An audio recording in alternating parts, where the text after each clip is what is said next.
quels sont les besoins les plus pressants des citoyens et citoyennes de la circonscription de Lévis, et si vous êtes élu, lequel de ces besoins allez-vous vous efforcer de combler en priorité? Alors, je pense que la parole est à la Valérie Biotto. Alors, c'est 2 minutes. Bon, oui. Alors, la première des choses, je pense, qu'il faut faire à Lévis, c'est consulter les citoyens.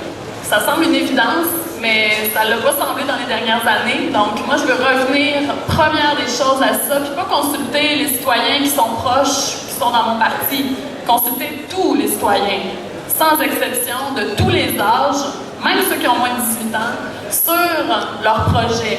Parce que dans les écoles secondaires, dans les écoles primaires, il y en a plein des jeunes qui ont des projets, puis je pense qu'on doit construire avec eux. La chose la plus importante, c'est l'aménagement du territoire à Lévis, parce que comme M. Loyer le disait, on est allé souvent à la pièce et on a besoin d'un aménagement qui réponde vraiment aux besoins de tout le monde.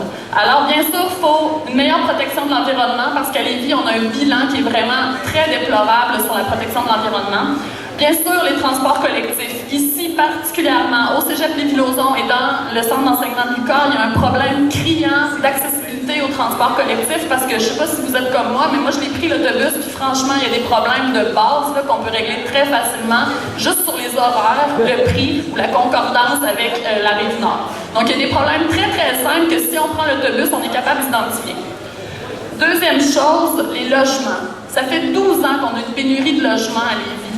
Si vous êtes de ceux qui avaient besoin d'un logement abordable pour pouvoir étudier ou pour pouvoir travailler, vous savez à quel point c'est extrêmement difficile de trouver des logements abordables. Finalement, oui, des condos à Lévis, on en a besoin parce qu'on a une population qui a besoin de condos, mais on a aussi besoin d'un quartier vivant, un quartier culturel, artistique, avec des terrasses, avec une microbrasserie quand même, des ateliers pour des artistes.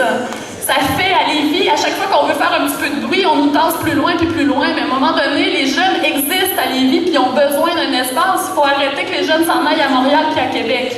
Donc, on a besoin d'un endroit, puis je suis certaine que par une bonne consultation, on va pouvoir concilier les besoins de tout le monde. Merci, Mme Pierre.